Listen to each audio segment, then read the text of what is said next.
Hello friends, तो कैसे हैं आप सब लोग। Welcome to my YouTube channel. Myself Saili Phate. हमने पिछली वीडियो में अक्यूट लेड पॉइजनिंग की बात की थी एंड ये वीडियो में हम क्रॉनिक लेड पॉइजनिंग के बारे में बात करने जा रहे हैं। सो उसे दूसरा नाम उसका प्लम्बिज़म या सैचुरनिज़म भी उसे कहते हैं। प्लम्बिज़म क्यों कहते हैं? क्योंकि लेड का जो लैटिन नेम है वो प्लम्बम है। Okay, so plumbum. Chronic lead poisoning also occurs in people working in factories and industries using lead due to inhalation of dust. Factories और इंडस्ट्रीज में काम करने वाले लोगों को रोज एक्सपोजर होता है लेड का, जिसके वजह से क्रॉनिक केस डेवलप हो सकती है। Food contaminated with lead stored in lead vessels और कुकड इन टीन। जो फूड अगर ज़्यादा देर के लिए टीन के वेसल्स में या फिर स्टोर किया जाए या फिर लेड से कंटेमिनेट हो वो फूड, ठीक है, ख़राब हो जाए, मतलब लेड उसमें मिक्स हो जाए तो फूड कंटेमिनेट हो सकता है, उससे पॉइजनिंग हो सकती है। देन वाटर, अगर लेड के वेसल्स में वाटर स्टोर किया जाए तो उससे भी वो वाटर अगर ड्रिंक किया जाए और उससे भी पॉइजनिंग हो सकती है। Then fourth point, vermilion also called sindoor used by ladies oil help lead absorption. जो specially Indian ladies vermilion use करती है तो उससे जो ऑयल होता है स्काल्प में वो जल्दी से एब्जॉर्ब कर लेता है वर्मिलियन को, तो उसके वजह से पॉइजनिंग हो सकती है लेडीज़ में। देन लेड टेट्रोक्साइड, ओके, उसका दूसरा नाम सिंदूर। सिंदूर का जो केमिकल नेम हम बोल सकते हैं lead tetroxide, used on Hanuman idol. जो हनुमान जो हमारे देवता है इंडिया में उन्हें देवता माना जाता है। सो उन पे जो चढ़ता है हम कहते या फिर उन्हें जो लगाते हैं तो उससे भी पॉइजनिंग हो सकती है। Okay, then manifestations, hypochromic anaemia with punctuate basophilia. Anaemia का टाइप हाइपोक्रोमिक है और punctuate basophilia means red cells show dark blue spots. जो रेड सेल्स होते हैं जैसे हम यहाँ देख सकते हैं रेड सेल्स पे बेसोफिलिक स्टिपलिंग भी कह सकते हैं हम इसे। जो डॉट डॉट दिखाई दे रहे हैं वो एक्चुअल में राइबोसोम्स है या फिर राइबोसोमल आरएनए। सो राइबोसोम्स जो दिखाई दे रहे हैं हमें ब्लू कलर के डॉट्स वो राइबोसोम्स है और वो पोरफायरिन मेटाबॉलिज्म अच्छी से अगर नहीं हुआ पोरफायरिन मेटाबॉलिज्म परफॉर्म तो वैसे डॉट्स हमें दिखाई दे सकते हैं। Okay, so here we can see it is due to the toxic effects of lead on porphyrin metabolism। जो डॉट्स है वो टॉक्सिक इफेक्ट्स, जो लेड टॉक्सिक इफेक्ट प्रोड्यूस करता है। पोरफायरिन हमें पता होगा कि आरबीसी में हीमोग्लोबिन होता है, पिगमेंट। हीमोग्लोबिन के दो part, haem and globin. Haem में क्या होता है? Iron and porphyrin. सो पोरफायरिन के मेटाबॉलिज्म में अगर गड़बड़ी हुई तो आरबीसी नहीं बनेगा, या फिर हम कह सकते हैं हीमोग्लोबिन नहीं बनेगा और आरबीसी डेवलपमेंट या फिर इरिथ्रोपोइसिस में गड़बड़ हो सकता है। Okay, porphyrin is excreted in the urine. Other effects on RBC, defective haemoglobin formation, increased fragility of RBC and reduce life span of RBC. So porphyrin metabolism में जो गड़बड़ी होती है उसके वजह से क्या होगा? हीमोग्लोबिन अच्छे से नहीं बनेगा, अल्टीमेटली जो आरबीसी का लाइफ स्पैन है वो कम हो जाएगा, जो नॉर्मल 120 डेज होता है। देन फ्रेजिलिटी ऑफ आरबीसी, वो जल्दी से ब्रेक हो जाएगा आरबीसी। Okay, then आर्थ्रेल्जिया। अब यहाँ पे मैनिफेस्टेशंस हमने सीरियल वाइज जो ABCD अल्फ़ाबेटिकल ऑर्डर में हमने लिया है। So you can see in the bold red letter, A for arthralgia, B for bones, C for colic and constipation. वो जो हमें बचपन में सिखाते थे ना, A for apple, B for ball. So अभी FMT में A for arthralgia, B for bones, C for colic and constipation and cardiorenal manifestation, and D for delirium, E for encephalopathy, okay, and eye changes, F for facial pallor, G for gums, then G for genital manifestations and also for general manifestation, and H for hair. So इस तरह से हम ये जो manifestations है ये ध्यान में रख सकते हैं. Okay, so we will see in detail. A for arthralgia. Arthralgia means inflammation of joints, especially large joints जैसे elbow, knee and shoulder.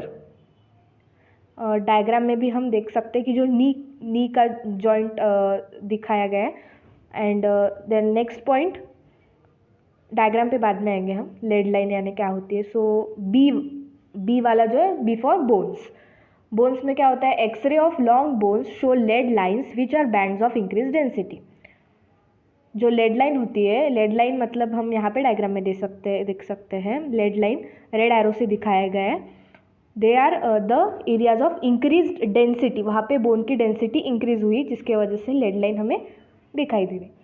Then C for colic and constipation. Colic means abdominal pain. के constipation, colic is intermittent. Colic कैसा है, आता है जाता है, intermittent है. Okay.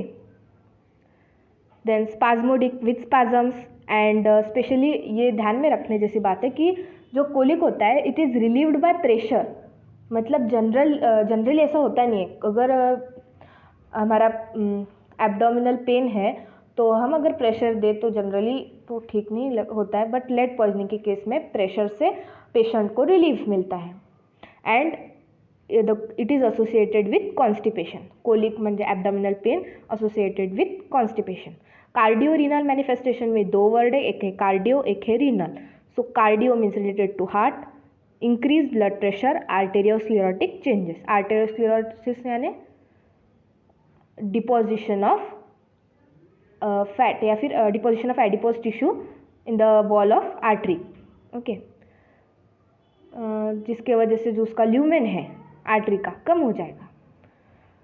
Then renal means related to kidney. Presence of albumin, lead and porphyrin. इसके पहले हमने जो देखा था वो देखा था कि आरबीसी, जब हमने डिस्कस किया था आरबीसी के कॉम्प्लिकेशन, तो उसमें हमने देखा था पोरफायरिन पोरफायरिन एक्सक्रीट होता है यूरिन में. अब यहाँ देख रहे हैं कि अल्बुमिन और लेड ये दोनों भी एक्सक्रीट होते हैं यूरिन में पोरफायरिन के साथ. एंड नेक्स्ट मैनिफेस्टेशन क्या है, nephritis means inflammation of nephron. And delirium, D for delirium. अब सी खत्म हो गया, अब D. D for delirium. Delirium means confuse state of mind. Properly thinking patient नहीं कर सकता और मेमोरी भी उसकी वीक होती है. Then paralysis, it affects the extensors of fingers, wrist and foot leading to wrist drop and foot drop. So जो extensors होते हैं एनाटॉमी में पढ़ा होगा, फ्लेक्सर्स एंड एक्सटेंसर्स. फ्लेक्सर्स माने फ्लेक्शन करते हैं, एक्सटेंसर्स एक्सटेंड करते हैं. तो एक्सटेंसर्स खराब हो जाते हैं, मतलब खराब हो जाते हैं या फिर हम कह सकते हैं एक्सटेंड नहीं कर सकते आर्म वगैरह. पैरालिसिस हो जाता है मसल्स का, जिसके वजह से wrist drop, foot drop. D for drop. So we can see here first image wrist drop, second image foot drop. जो पर्सन होता है वो पर्सन एक्सटेंड नहीं कर सकता. उसके जो एल्बो जॉइंट फ्लेक्शन होता है, सॉरी एल्बो जॉइंट में wrist जॉइंट. सो wrist जॉइंट में फ्लेक्शन होता है और वो एक्सटेंड नहीं कर पाता है. Okay. Same with the foot.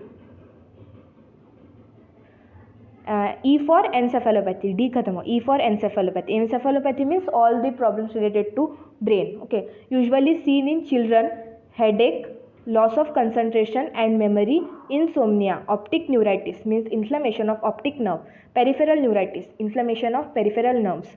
Convulsions होते हैं, hallucinations होते हैं, insanity मतलब पागलपन, एंड फिर पर्सन अल्टीमेटली कोमा में चला जाता है. E for eye changes, retinal stippling and optic atrophy. Retinal stippling means retina पे ऐसे छोटे छोटे रेटिना पे हम डॉट्स देख सकते हैं. एंड क्या बोला रेटिनल स्टिपनिंग के साथ, ऑप्टिक एट्रोफी मीन्स एट्रोफी म्हणजे डीजनरेशन, जो आई बॉल होता है उसका थोड़ा सा डीजनरेशन हो जाता है. Then F for facial pallor due to vasospasm specially around the mouth. Mouth के अराउंड जो कैपिलरीज या फिर हम कह सकते हैं ब्लड वेसल्स, उनका वैसोस्पाज्म डायमीटर कम हो जाते हैं. ओके. सिकुड़ जाते हैं. Lead line on gums. You can see here lead line हमें दिखाई दे रही है. जो ब्लैक कलर के एरो में, उसे बर्टोनियन लाइन भी कहा जाता है. Seen at the junction of gums and teeth, especially on the upper jaw, more prominent when the teeth are dirty, because H2S liberated from food particles combines with lead to form lead sulfide, producing blue line. It disappears if teeth are kept clean. इनका कहना है कि mostly हम अपर jaw पे देख सकते हैं lead line. Okay, और at the junction of gums and teeth हमें लेड लाइन दिखाई देंगी. क्यों कैसे दिखाई देती है? तो हाइड्रोजन सल्फाइड जो फूड में से लिबरेट होता है, मतलब कुछ बैक्टीरिया भी होते हैं हाइड्रोजन सल्फाइड रिलीज करते हैं, वो अलग बात है, बट फूड से जो H2S मिलता है सो वो लेड के साथ जाके कंबाइन होता है और लेड सल्फाइड बनाता है. Okay, so chemical reaction would be H2S plus Pb माने लेड, एंड उसका जो प्रोडक्ट आएगा वो आएगा लेड सल्फाइड. और लेड सल्फाइड की वजह से ब्लू लाइन प्रोड्यूस होती है. और ये कॉमन है, कॉमन सेंस है कि हम अगर क्लीन रखें टीथ को तो वो ब्लू लाइन या फिर बर्टोनियन लाइन नहीं दिखेगी. देन रिप्रोडक्टिव सिस्टम में G फॉर जेनाइटल मैनिफेस्टेशन, उसमें स्टेरिलिटी आ सकती है. Sterility means inability to produce offspring, and degenerated offspring, अगर प्रोड्यूस हो भी गया ऑफस्प्रिंग फिर भी वो डीजनरेटेड हो जाएगा. एबॉर्शन होगा.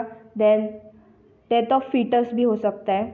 Okay, menstrual disturbances, amenorrhea, absence of menstruation, dysmenorrhea, painful menstruation, menorrhagia, profuse bleeding.